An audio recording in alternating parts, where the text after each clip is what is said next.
జై గురుదత్త. శ్రీ గురుభ్యో నమ. అందరికీ నమస్కారం. నా పేరు అనంతకుమార్. అనంత భక్తి ఛానల్కి స్వాగతం, సుస్వాగతం. మనం శ్రీ గురు చరిత్ర అధ్యాయం 2ని పారాయణం చేస్తున్నాము. ఇంతకుముందు వీడియోలో ఎక్కువ పారాయణం ఉన్నందువల్ల అధ్యాయం 2ని 2 పార్ట్లుగా విభజించి పార్ట్ 1 పూర్తి చేసుకున్నాము. ఈరోజు మిగిలిన సగాన్ని పారాయణం చేద్దాం. గురు శిష్యులకు సంబంధించిన ఒక పురాతనమైనటువంటి ఒక అపూర్వమగు కథను నీకు చెప్పేదను, సావధాన చిత్తముతో వినుము అని సిద్ధముని నామధారకంతో చెప్పాడు. ఆ కథ మనం ఇప్పుడు విందాం. పూర్వము గోదావరి తీరమునందు ఆంగిరస మహాముని ఆశ్రమము ఉండెను. అది అనేక రకములైన పెద్ద చిన్న వృక్షములతో, లతలతో, వివిధ మృగములతో అలగాగుచుండెను. ముఖ్యంగా నాభియందు కస్తూరిని ధరించి ఉండే కస్తూరి మృగములతో కూడి పుణ్యారణ్యమై విరాజిల్లుచుండెను. ఇంకను బ్రహ్మర్షులు, మునీశ్వరులు మొదలు తాపసులు ఎందరో అచట తపస్సును చేయుచుండేవారు. అందులో పైల మహర్షి కుమారుడైన వేదధర్ముడు అను పేరు గల ఒక బ్రాహ్మణుడు ఉండెను. ఈ పైల మహర్షి ఎవరంటే వ్యాస మహర్షి యొక్క శిష్యుడు. వ్యాసుడు వేదములను విభజించిన పిమ్మట అందులో ఉన్నటువంటి ఋగ్వేదమును ఈ పైలుడు అనే మహర్షికి ఇచ్చి అధ్యయనం చేయమని చెప్పాడు. ఈ పైలుని యొక్క కుమారుడే వేదధర్ముడు. ఆయనకు అనేక మంది శిష్యులు ఉన్నారు. వారందరూ వేదధర్ముని వద్ద వేదశాస్త్ర పురాణములను అభ్యసిస్తున్నారు. వారిలో దీపకుడు అని పేరు గల ఒక ముఖ్య శిష్యుడు ఉన్నాడు. అతడు మిక్కిలి గురుసేవా పరాయణుడై ఉన్నాడు. నిరంతరము అత్యంత భక్తి శ్రద్ధలతో అతడు గురు శుశ్రూషను చేయుచుండెను. ఆ ప్రకారముగా అతడు వేదశాస్త్ర పురాణములను అభ్యసించి గొప్ప నైపుణ్యమును సంపాదించాను. ఒకనాడు వేదధర్ముడు తన శిష్యులు అందరినీ పిలిచి ఇలా చెప్పాడు: చిరంజీవులారా, నా యందు మిక్కిలి ప్రీతి కలిగిన మీరందరూ నా మాటలను చక్కగా ఆలకింపుడు. ఇప్పుడు మీలో నా ఆజ్ఞకు బద్ధులై నేను చెప్పినట్లుగా నా మాటలను శిరసావహించి ఆచరింపగల సమర్థులు ఎవరు అని ప్రశ్నించాను. అప్పుడు శిష్యులు గురువుతో ఇలా అన్నారు: గురుదేవా, మీరిచ్చిన ఆజ్ఞలను మేము తప్పక శిరసావహించదము. మమ్మలను తరింపచేయువారు మీరే కదా. గురువాక్యమును వినని వారు ఘోరమైన నరకములో పడిపోదురు. అవిద్య అనే మాయాసాగరములో మునిగిపోదురు. అప్పుడు వారి గతి నరకమునందు ఎట్లుంటుంది అంటే, యమకింకరులు అక్కడ సలసల కాగే నూనెలో వారిని నిర్దాక్షిణ్యంగా పడదోసి తుకతుక అన్నట్లుగా ఉడకబెట్టుదురు. అట్టి వారికి సద్గతి ఉండనే ఉండదు. నిజమునకు గురువే తరింపచేయగలవాడు అని సమస్త వేదశాస్త్ర పురాణంలో ఘోషించుచున్నవి. ఈ ప్రమాణ వాక్యమును పెక్కుమార్లు మీరు కూడా మాకు చెప్పి ఉన్నారు. కావున మీ ఆజ్ఞలను శిరసావహించి ఆచరించదము. కావున తాము మీ ఆజ్ఞను సెలవేయగలరు అని ప్రార్థించారు. శిష్యుల మాటలు వినిన వేదధర్ముడు చాలా సంతోషపడ్డాడు. తిరిగి ఇట్లు చెప్పసాగాను: ప్రియ శిష్యులారా, శ్రద్ధగా వినుడు. నేను నా పూర్వజన్మలలో వేలాది తపములను ఆచరించితిని. ఈ జన్మలో చేసిన జపతప అనుష్ఠానాల ద్వారా నా పాప రాశి చాలా వరకు నశించిపోయినది.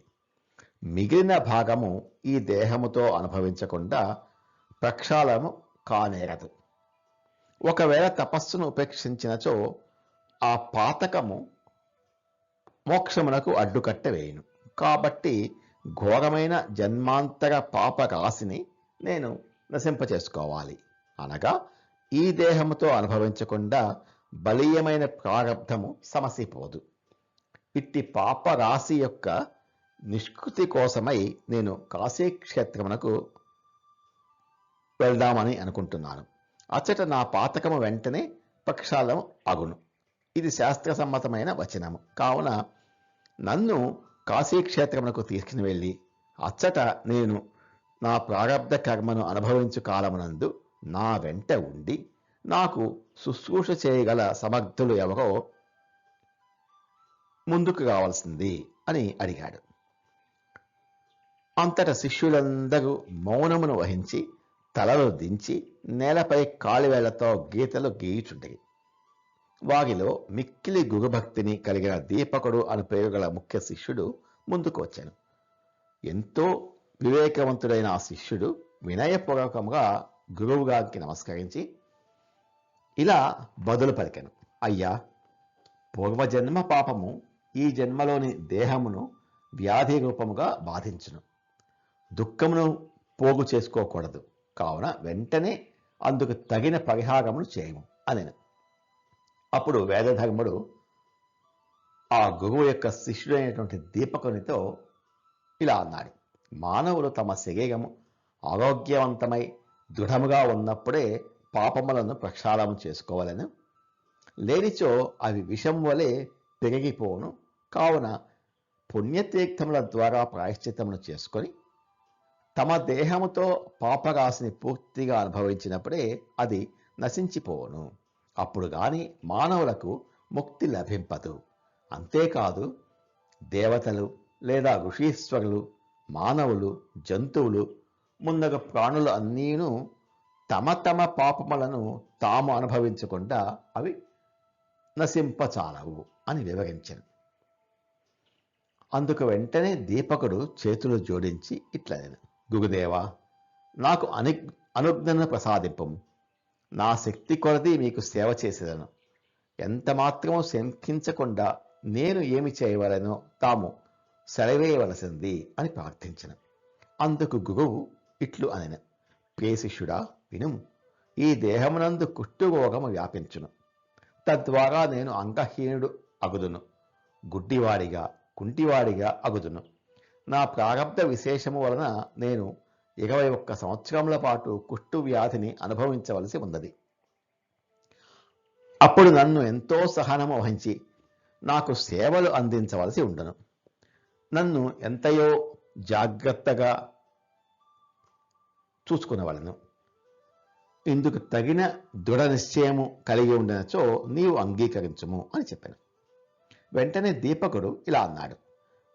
మీ కుష్ఠరోగమును నేనే స్వీకరించి మిక్కిలి సంతోషముతో అనుభవించేదను.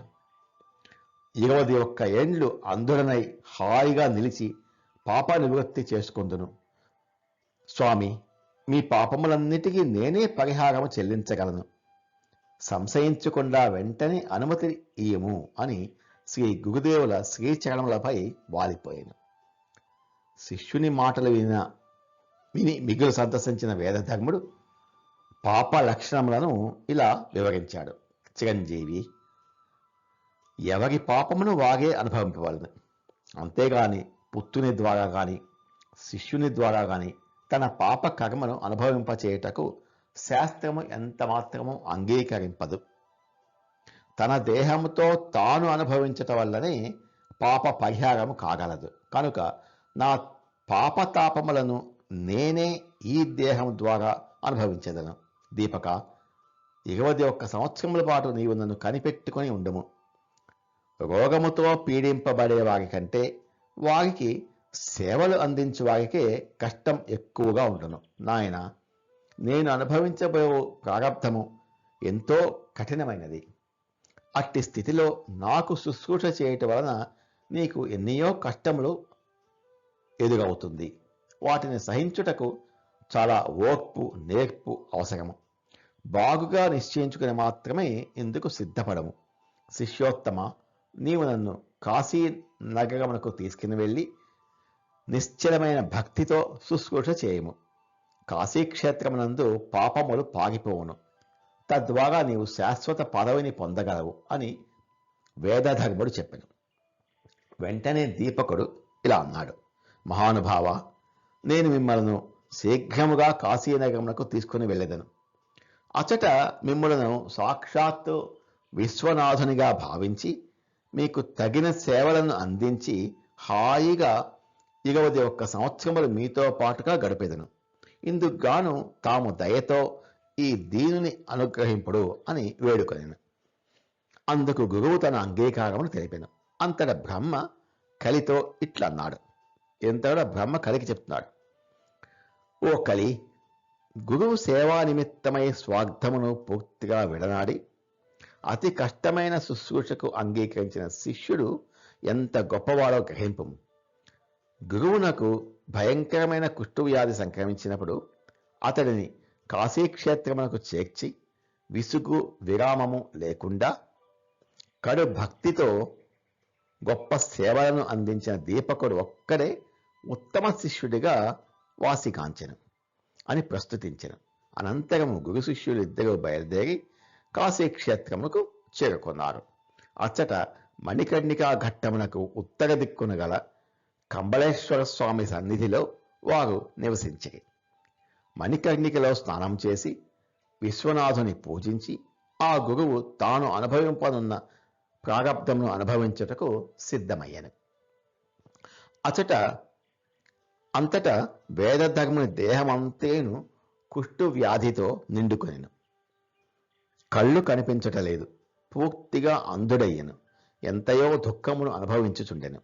అట్టి స్థితిలో దీపకుడు గురువుగారిని అత్యంత భక్తి శ్రద్ధలతో సేవించుచుండెను. రాను రాను కుష్ఠరోగము మరింతగా విజృంభించెను.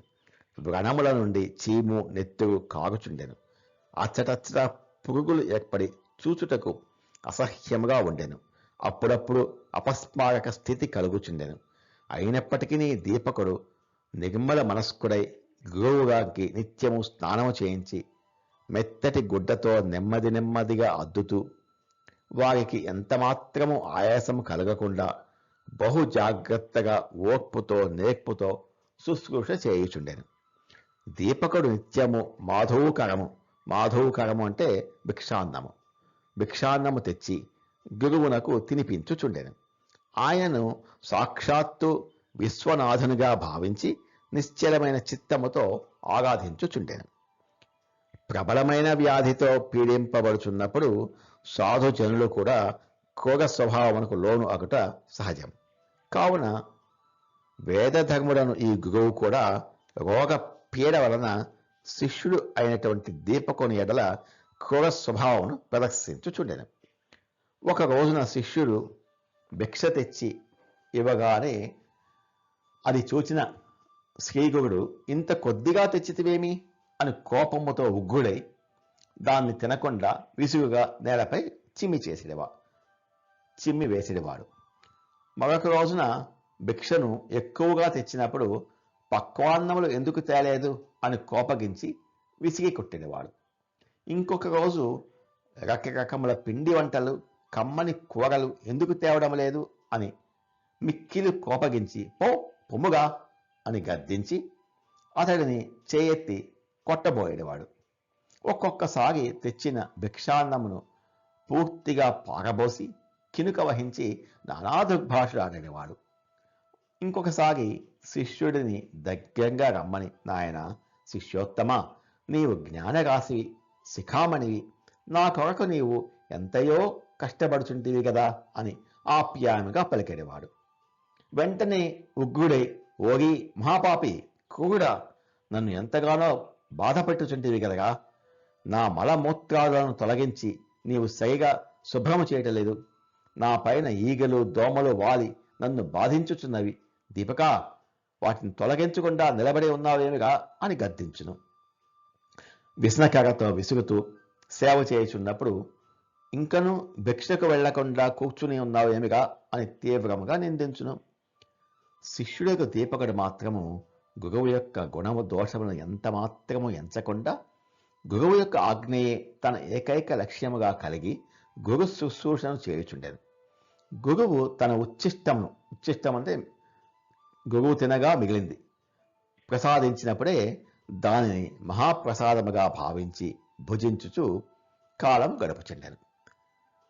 ఈ విధముగా పాప ఫలము వలన సంప్రాప్తమైన భయంకరమగు రోగముచే పీడింపబడుచు అప్పుడప్పుడు ఆ గురువు ఇట్లా అంటుంటాడు, ఇది పాపగతి నాయన, పాప గుణము అతి క్రూరముగా కఠినముగా ఉండను. పాపగుణము వలన నిష్ఠూరోక్తులను పలుకట అనగా తిట్టగాని తిట్టుచుండట జరుగుతుంటుంది. పాపము అధికముగా ఉన్న చోట దీనత్వము, దారిద్ర్యము, మత్సరము అంటే ఈర్ష్య, దుష్టత్వం ఉండి తీరును.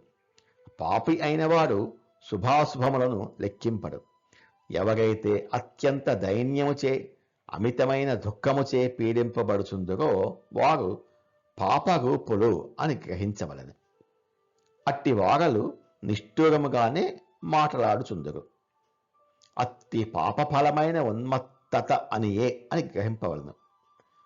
అలా ఎవరైనా నిష్ఠూరంగా మాట్లాడుతుంటే అది పాపము యొక్క ఉన్మత్తత అనుకోవాలి. ఇది ఎంత మాత్రం సందేహం అక్కర్లేదు.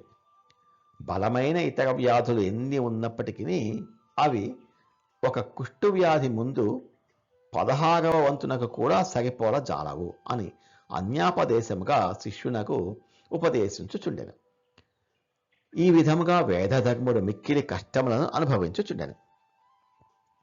ఈ గురువునే ఈశ్వరునిగా భావించి ఆయన గుణ దోషముల ఎడల దృష్టి సాగించకుండా ఆ శిష్యుడు నిర్మలమైన మనస్సుతో తన గురువును సేవించెను. గురువును శివకేశవులతో సమానుడు అని దృఢముగా నిశ్చయించుకొని ఆయన కోరిన విధముగా పలు విధముల ఆహార పదార్థములను భిక్షాటనము ద్వారా సంపాదించి గురువు ముందు సమర్పించుచుండెను. కాశీ వంటి గొప్ప పుణ్యక్షేత్రమందు ఉన్నను గురుసేవాపరాయణుడైన ఆ దీపకుడు స్థానికముగా ఉన్న పుణ్యస్థలములను దర్శింపలేదు. తుదకు కాశీ విశ్వనాథుని దర్శించుటకు కూడా గురు సేవను విడిచి అతడు ఏనాడునూ వెళ్ళలేదు. న తీర్థయాత్ర నచ దేవయాత్ర న దేహయాత్ర నచ లోకయాత్ర అహర్నిశం బ్రహ్మ హరీష బుద్ధ్య గురుం ప్రపన్నోన హి సేవ్యమన్యత్.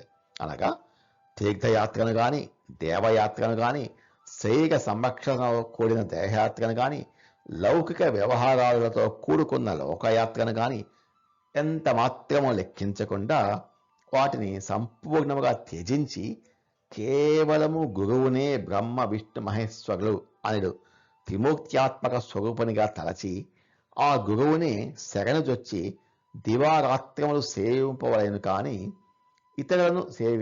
ఇతరులను ఎవరిని సేవింపరాదు అని అర్థం ఇంతకుముందు చెప్పిన శ్లోకానికి. శిష్యాగ్రేసుడైన దీపకుడు తన దేహ సంరక్షణను గురించి ఎంత మాత్రము పట్టించుకునేవాడు కాదు. నిరంతరము శ్రీ గురు చరణములందే మనస్సును లగ్నం చేసి మౌనముగా ఉండేవాడు. శ్రీ గురుమూర్తినే బ్రహ్మ విష్ణు మహేశ్వరులని త్రికరణశుద్ధిగా భావించి అహోరాత్రములు అలుపు ఎగరకుండా గురువును సేవించుచుండెను.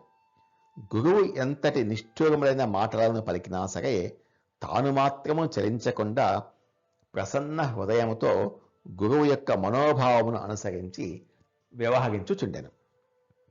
ఇట్లుండగా ఒక రోజున దీపకుని గురుభక్తికి మెచ్చిన పినాక పాణీయకు శంకరుడు అంటే స్వయంగా ఈశ్వరుడై ప్రసన్నవనుడై అతని ఎదుట ప్రత్యక్షమై ఇట్లా నేను, దీపక, నీ వంటి గురుభక్తుడు ఎచ్చటనూ కానరాదు. నీవు కుల దీపకుడవు, మహాజ్ఞానివి. నీ గురుభక్తికి మెచ్చితిని, నీ ఎడల ప్రసన్నుడు అయితిని. నీవు ఏదైనా వరము కోరుకోమని అని. అంతటి దీపకుడు, మృత్యుంజయ, వ్యోమకేశ, నా గురువు అనుమతి లేకుండా నేను ఏమీ కోరను అని ఈశ్వరునితో చెప్పాను. వెంటనే అతడు గురువును సమీపించి, స్వామి, విశ్వనాథుడు నా ఎడల ప్రసన్నుడై వచ్చి వరము కోరుకోమనుచున్నాడు. గురుదేవ, మీకు అనుమతించినచో మీ వ్యాధి నివృత్తి అగినట్లుగా వరము కోరదెను. సదాశివుని వరముతో మీరు ఆరోగ్యవంతులు అయ్యేదరు అని విన్నవించెను. శిష్యుని మాటలు వినిన గురువు మిక్కిలి కోపోద్రిక్తుడై ఇట్లు పలికిన, ఓరి, నా వ్యాధి కోసమై నీవు ఈశ్వరుని ప్రార్థించవద్దు. నాకు శుశ్రూష చేయటకు నీకు కష్టముగా తోచిన ఎడల నన్ను వదిలిపెట్టి వెళ్ళిపోము. నా ప్రారబ్ధమును నేను పూర్తిగా అనుభవించవలసిందే. ఎవరికైనాను సరే ఈ జన్మలో అనుభవించకుండా ప్రారబ్ధము నివృత్తి కానేరదు. గత జన్మలోని సంచితమే ఈ జన్మలో ప్రారబ్ధముగా మారి బాధించుచుండును. ప్రాయశ్చిత్తము చేతగాని వరముల ద్వారా గాని ఎవరైనాను తన ప్రారబ్ధమును నివృత్తి చేసుకొనినచో అది తాత్కాలికముగా నివృత్తి అగును, కానీ సంపూర్తిగా నివారింపబడదు. శేషమును మరుజన్మలో తప్పక అనుభవింపవలసినదే అని ధర్మశాస్త్రములు చెప్పుచున్నవి. ముక్తిని కోరుకున్న వారు ప్రారబ్ధమును ఈ జన్మతో అనుభవించి నివృత్తి చేసుకొనవలసినదే. ఒకవేళ మిగిలిపోయినచో అది ముక్తికి విఘ్నమును కలిగించును అని చెప్పిన గురువాక్యములను వినిన శిష్యుడు తిరిగి పరమేశ్వరుని సమీపించి, ఈశ్వర, నాకు మీ వరం అక్కర్లేదు. నేను కోరదలిచిన వరము మా గురువునకు అంగీకారముగా లేదు. గురువు యొక్క ఆజ్ఞ లేనిదే నాకు వరము కోరుకున్న అధికారం లేదు. కావున దయతో నన్ను మన్నించి తమకు వెళ్ళవలసినది అని చెప్పాను. దీపకుని మాటలకు మిక్కిలి విస్మయము చెందిన ఓమకేశుడు శంకరుడు వెంటనే కాశీక్షేత్రమందుగల అందుగల నిర్వాణ మంటపములకు చేరుకొనేను. అచటికి దేవతలందరినీ ఆహ్వానించి విష్ణుదేవుని సమక్షమున ఈ వృత్తాంతమును సొంతముగా వారందరికీ ఇట్లు వివరింపసాగాను. నేను ఈరోజు ఒక అపూర్వమైన వింతను సూచించింది. గోదావరి తీర వాసి అగు వేదధర్ముడు అను మునీశ్వరునకు అతని శిష్యుడు అయినటువంటి దీపకుడు అత్యంత భయభక్తులతో దృఢ చిత్తముతో ఆగ్నిశములు సేవలు చేయుచున్నాడు. కనీ విని ఎరుగనంతటి కఠోరమైన భక్తి భావముతో గురు శుశ్రూష చేయుచున్నాడు. ఆ శిష్యుని గురు భక్తి సాటి లేనిది. అతడిని చూచి నాకు ఎంతయో ప్రీతి కలిగినది. విష్ణుదేవ, అతనికి వరము ఇయ్యదలిచి ఎంతో బోలాటంతో నేను అతడికి వెళ్ళి తిని, కానీ తన గురువు అనుమతింపలేదని అతడు నేను ఇవ్వాలని అనుకున్న వరమును స్వీకరింపలేదు. ఎందరో ఋషీశ్వరులు అడవులలో కూర్చుని వేలాది దివ్య వర్షముల పర్యంతము కఠినాతి కఠినమైన దీక్షతో దివ్య వరములను పొందవలను అను తపనతో ఘోరమైన తపస్సు చేయుచుందురు. అట్టి తాపసులకు ఋషులకు వెంటనే వరమును ఇచ్చుటకు మనసు అంగీకరింపదు. కానీ ఇప్పుడు నేనే స్వయముగా వెళ్ళి నీకు కోరిన వరమును ఇచ్చేదను అని ఎంత బలవంత పెట్టినను అతడు ససేమిగా అని వరమును స్వీకరింపలేదు. తన యొక్క తనువు మనములను సంపూర్ణముగా సమర్పించి గురువే తనకు సర్వస్వము అను దృఢమైన నిశ్చయమును కలిగి ఉన్నాడు. తనకు తల్లి తండ్రి సమస్త దేవతానీకము సర్వము గురువే అని భావించి తుదకు గురువే పరమాత్మ పరబ్రహ్మము కూడా గురువే అను స్థిరమైన నిర్ణయంతో ఉన్నాడు. ఆహా, అతని గురుభక్తి నిరుపమానమైనది. ఎంతని వర్ణించను, ఏమని చెప్పగలను? దీపకుడు సందీపకుడు అను సార్థక నామాధేయమును కలిగి ఉన్నాడు. అవిద్య అనే అంధకారమునకు అతడే దీపము. కులదీపకుడు అన్న పేరు అతని పట్ల సార్థకమై ఒప్పాగుచున్నది. ధర్మము జ్ఞానము సర్వము ఒక్క గురువే తప్ప ఇతరము ఏదీ లేదు అను అనన్యమైన భక్తి భావముతో ఆత్మసమర్పణ బుద్ధితో దృఢమైన దీక్షతో శ్రీ గురుచరణ సరోజములను సేవించుచున్నాడు అని ఆ శిష్యరత్నమైనటువంటి దీపకుడును చాలా మెచ్చుకుంటూ ఈశ్వరుడు దేవతలకు విష్ణుమూర్తికి చెప్పాడు. పరమేశ్వరుడు వివరించిన ఉదంతమును వినిన విష్ణుమూర్తి వెంటనే ఆ గురు శిష్యులను చూచుటకై మిక్కిలి కుతూహలముతో వారి నివాసమునకు చేరను. దీపకుని గురుసేవను తన కనులతో తానే స్వయముగా తిలకించెను. అంటే ఇక్కడ అర్థం చేసుకోవాల్సింది, గురు సేవ వలన ఎంతో కష్టపడి చేసే తపస్సులు చేసే వారికి కూడా లభించినటువంటి ఈశ్వరుడి సాక్షాత్కారము, విష్ణువు సాక్షాత్కారము ఈ దీపకుడు అను శిష్యుడికి తన గురు సేవ వలన కలుగుతోంది. విశ్వనాథుడు వివరించిన దానికంటే ఇతని గురు భక్తి మిక్కిలి అధికముగా ఉన్నది అని శ్రీ మహావిష్ణువు గ్రహించి మిగుల సంతసించిన ఆ శిష్యుని తన చెంతకు రమ్మని పిలిచి హృషికేశుడు ఇలా అన్నాడు. నాయన, నీ గురుభక్తికి సంతసించి తిని, నీ ఎడల నేను ప్రసన్నుడు అయితిని. వత్స, ఏదైనా వరమును కోరుకును అని పలికెను. అప్పుడు దీపకుడు విష్ణువుతో ఇలా అన్నాడు. ప్రభు, నేను ఏమి చేసి తిని? నాలో గల భక్తి ఏ పాటిది? ఎందుకు మీరు వరము ఇవ్వాలని అనుకుంటున్నారో నాకు ఎంత మాత్రమో అంతు పట్టటలేదు. నాకు చాలా ఆశ్చర్యంగా ఉంది. శ్రీమన్నారాయణమూర్తి, నాది ఒక మనవి. దట్టమైన అడవులలో పచ్చి మంచినీరు కూడా ముట్టకుండా దివ్య సహస్ర కోటి సంవత్సరముల పాటు తీవ్రమైన కఠోరమగు తపస్సు చేసిన వారిని ఉపేక్షించెదరు. వారికి వెంటనే వరమును ఇవ్వటానికి ఆలోచించరు. కానీ నేను మాత్రము మిమ్మల్ని ఎప్పుడూ పూజింపలేదు, మిమ్మల్ని ప్రార్థింపలేదు, మీ నామమును సైతము స్మరింపలేదు కదా. మరి మీరే స్వయముగా వచ్చి వరం ఇచ్చేదను అని కోరుకొనుము అని ఎందుకు నన్ను బలవంత పెడుతున్నారు? నాకేమీ తోచుటలేదు. ఇదంతయు వింతగా తోచి నాకు మిక్కిలి ఆశ్చర్యము కలుగుతోంది అని విన్నవించిన దీపకుని మాటలు వినిన శ్రీ మహావిష్ణువునకు అంతులేని సంతృప్తి కలిగింది. పుత్ర వాత్సల్యము పెళ్ళుబుకింది. అప్పుడు దీపకునితో విష్ణుమూర్తి, వత్స, నీవు దృఢమైన గురుభక్తిని కలిగి నిశ్చయాత్మక బుద్ధితో గురు సేవను ఆచరించుచున్నందున మిగుల సంతోషించి తిని. నేను నీ ఎడల మిక్కిలి ప్రసన్నుడు అయితిని. నీవు చేయుచున్న గురుసేవ అంతయును నాకే చెందును. గురువు ఎవరో కాదు, ఆ గురు స్వరూపమును నేనే. అచ్చమైన గురుభక్తులు నాకు ప్రాణ సమానులు. నేను వారికి వశమ అయ్యను. ఇదంతా విష్ణుమూర్తి చెప్తున్నారు. వారు కోరిన వాటిని అన్నింటినీ ఇచ్చివేయుదును. తల్లిదండ్రులకు చేయు సేవయు నాకే చెందును. స్త్రీలు చేయనట్టి పతి సేవ కూడా నాకే చెందును. ఎవరైనాను ఒక సద్బ్రాహ్మణకు కానీ, యతీశ్వరునకు కానీ, యోగీశ్వరునకు కానీ, తాపస్కి కానీ కడు భక్తిభావముతో నమస్కరించినచో అది కూడా నాకే చెందును అని నిశ్చయముగా తెలుసుకొనము అని శ్రీ విష్ణుమూర్తి దీపకునితో చెప్పాడు. విష్ణుమూర్తి మాటలు వినిన దీపకుడు వినయముగా నమస్కరించి మగల ఇట్లు విన్నవించాడు అని సిద్ధముని నామధారకునితో చెప్తున్నాడు. విష్ణుదేవ, ఋషికేశ, వేదశాస్త్రాదులు అన్నింటినీ మా గురుదేవుడే ప్రసాదించగలడు అని నా మనోనిశ్చయమైన మాట. గురువు అనుగ్రహించిన జ్ఞానముతో త్రిమూర్తులు సైతము నాకు స్వాధీనులు అవుతారు. మా గురుదేవుడే మాకు దేవుడు. ఇంకొక దేవుడు నాకు లేనేలేడు. సకల దేవతలు, సమస్త తీర్థములు మాకు మా గురుదేవుడే సుమా. ఇది సత్యం.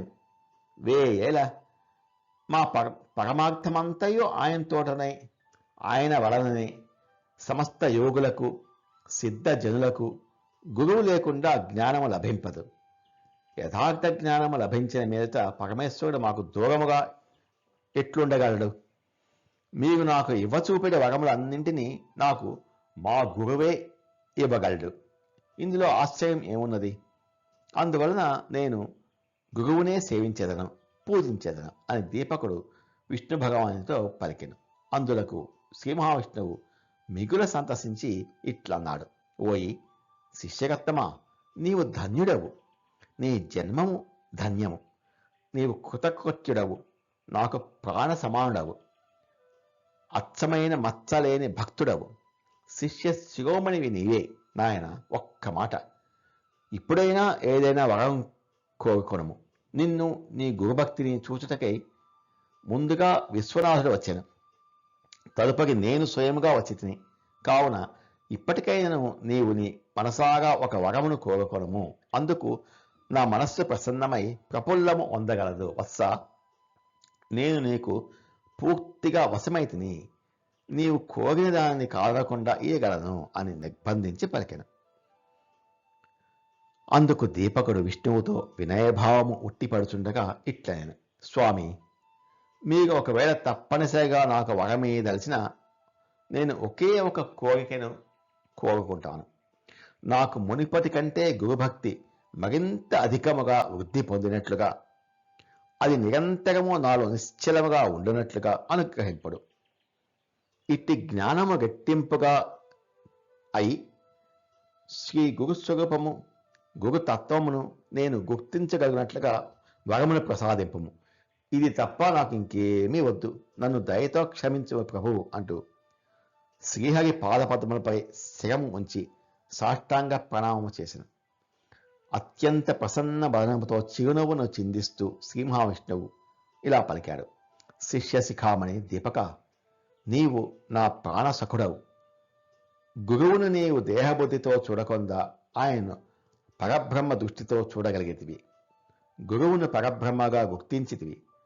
నీ గురుభక్తిని గూర్చి విని స్వయముగా వచ్చి చూచిన మాకు మిక్కిలి సంతోషం అయ్యను. నీ కోరిక ఫలించును. నీకు బ్రహ్మజ్ఞానము సిద్ధించును. నీవు ధన్యుడవు. నీ జన్మము ధన్యమైనది. ఇంకను నీవు ఏదైనా అడుగదలిసినచో నేను కొన్ని మాటలను చెప్పేదను, శ్రద్ధగా ఆలకించుము. నాయన, లౌకిక వ్యవహారమును అనుసరించి మంచి బుద్ధిమంతుడమైన నీవు ధర్మాధర్మమును చక్కగా విచారించి ఉత్తమ విధానముతో మసలు కొనము. నిరంతరము ఉత్కృష్టమైన రీతిగా శ్రీ గురుదేవుని స్తుతించుచుండుము. శ్రీ గురుని నీవు ఎప్పుడెప్పుడు భక్తిభావముతో స్థుతించదో అప్పుడు ఆ స్తోత్రమును విని నేను మిక్కిలి సంతసించెదను. అదే నా స్తుతి అవుతుంది అని తెలుసుకొనుము. భక్తితో ఆజ్ఞశలో వేదములను అధ్యయనము చేయము. వేదాంత భాష్యమును చక్కగా అధ్యయనం చేసిన వాగలు మమ్మలను నిశ్చయముగా చేరుకొందురు. గురువును పరబ్రహ్మగా గుర్తించి తగు నిష్ఠతో గురుదేవుని పూజించి సేవించే వారికి సమస్త దేవతలు వశమయ్యెదరు. గురు అనే రెండక్షరములు అమృతపూరిత మహాసాగరములు. అందులో మునకలు వేసిన వారికి ఇక తాపత్రయములు ఎట్లుండును? శిష్యులు సర్వదా గురువు యొక్క ఉపదేశామృత పానమును చేసి అమరులు అయ్యెదరు. ఎవరి హృదయమునందు నిరంతరము శ్రీ గురుస్మరణ నిలిచి ఉండునో వారెల్లరూ ముల్లోకములందు పూజ్యులు అయ్యెదరు. యదా మమ శివస్యాపి బ్రహ్మణో బ్రాహ్మణస్య హి అనుగ్రహో భవే నృణాం సేవ్యతే సద్గురుస్తదా. అనగా నేను విష్ణువు గాని, శివుడు గాని, బ్రహ్మ గాని, లేక బ్రహ్మజ్ఞాన సంపన్నుడైన బ్రాహ్మణుడు గాని ఎవరిని అనుగ్రహించురో వారికే సద్గురు సేవ లభించును. నేను అనగా విష్ణువు గాని, ఈశ్వరుడు గాని, బ్రహ్మ గాని మాలో ఏ ఒక్కరు వరమును అనుగ్రహించినను తత్ఫలితముగా గురువు లభించును. అందుకే గురువు త్రిమూర్త్యాత్మక స్వరూపుడు అని చెప్పబడెను అని దీపకునికి ఉపదేశించి అతడు కోరిన రీతిగా వరమును ప్రసాదించి విష్ణుమూర్తి అంతర్ధానమయ్యాడు అని బ్రహ్మ కలిపురుషునితో చెప్పాడు. విష్ణుదేవుడు వెడలిపోయిన పిమ్మట దీపకుడు గురువు వద్దకు వెళ్ళాడు. అప్పుడు ఆ గురువు తన శిష్యుడిని చూసి ఇట్లా అడిగాను. నాయన కులదీపక, విష్ణుమూర్తిని నీవు ఏమి వరములను కోరితివి? అతడు నీకు ఏం వరమిచ్చాడు? వివరముగా చెప్పము అని అడిగాడు. మహాత్మా, మా గురుదేవుల చరణాల విందారములందు దృఢమైన భక్తిని ప్రసాదింపము అని ప్రార్థించితిని. నిశ్చలమైన మనస్సుతో తత్పరతను వహించి నిరంతరము గురుసేవను చేయగల మహద్భాగ్యమును అనుగ్రహింపమని కోరితిని అని దీపకుడు చెప్పగా విని వేదధర్ముడు మిగులు ఆనందభక్తుడై అత్యంత ప్రసన్నుడై వెంటనే తన నిజస్వరూపంతో సాక్షాత్కరించిన. శిష్యగత్తమా, నీవు చిరంజీవుడవై ఈ కాశీక్షేత్రమునందే స్థిరముగా నివసించెదవు. నీ నోట పలికిన మాటలు సత్యములై సిద్ధించును. నీ ఇంటిలో నవనిధులు నిలయమై ఉండగలవు. సాక్షాత్తుగా విశ్వనాథుడే నీకు స్వాధీనమయ్యను అని చెప్పి గురువు మరల ఇలా అన్నాడు. వత్స దీపక, నిన్ను ఎవరు స్మరించెదగో వారికి గల కష్టములన్నీ తొలగిపోవును. నీ స్మరణ మాత్రముతో వారు సిరి సంపదలతో తులతూగెదరు అని ఈ రీతిగా గురువు వేదధర్ముడు తన శిష్యుడగు దీపకుని ఇలా మిగుళ్ళ ప్రసన్నుడై దివ్య అనుగ్రహమును ప్రసాదించెను. వెంటనే ఆయన దివ్య దేహుడు అయ్యను. అతని శరీరమునందు గల కుష్ఠవ్యాధియును అంధత్వమును చిటికిలో అదృశ్యమయ్యను. ఒక శిష్యుడిని పరీక్షించి అతని ఉత్తమ అధికారిగా నిలబెట్టుటకే వేదధర్ముడు క్లిష్టమైన కుష్ఠు రోగిగా మారెను. అంతేకాని ఋషిశ్రేష్ఠుడైన ఆ తపస్వికి పాపము ఎట్లుండును? లోకమునకు మేలు కలిగించుట కొరకే ఆ మహానుభావుడు కాశీ యాత్రను చేసెను. కాశీలో నివసించి కాశీక్షేత్ర మహిమను లోకమునకు వెల్లడించెను. అయితే కాశీక్షేత్ర మహిమ ఎంతటి గొప్పది అనగా అచట నివసించిన మాత్రమనే మానవుల వేలాది పూర్వజన్మల పాప రాశి నశించిపోవును. పవిత్రమైన కాశీక్షేత్రమునందు ధర్మ పగలు కానీ అధర్మ పగలు కానీ ఎవరైనను సరే కొద్ది కాలము నివసించిన చాలును, వారికి పునర్జన్మ ఉండదు. ఈ విధముగా శిష్యుడు అగు దీపకుని ఆఖ్యానమును సూతుడు సౌనకాది ఋషీశ్వరులతో చెప్పగా బ్రహ్మ కలిపూషణుతో చెప్పాను. అనంతరము సిద్ధముని నామధాకినితో ఇట్లా అన్నాడు. గురుభక్తి యందు దృఢమైన నిష్టను కలిగి నిశ్చలమైన చిత్తముతో శ్రీ గురువుని విశ్వసించి సేవించవలెను. అప్పుడే మానవులు ఈ సంసార సాగరమును గురుభక్తి మహిమతో తరించుటకు సమర్థులు అయ్యెదరు. ఎత్ర ఎత్ర దృఢాభక్తికి యదా యస్య మహాత్మనః తత్ర తత్ర మహాదేవః ప్రకాశముపగచ్చతి. అంటే ఎచ్చట ఎచ్చట ఏ ఏ మహాత్ములు తమ గురువునందు త్రికరణ శుద్ధిగా దృఢమైన భక్తిని కలిగి ఉందురో అచ్చట అచ్చట శ్రీ మహాదేవుడు ప్రత్యక్షమై వారికి వశము కాగలడు.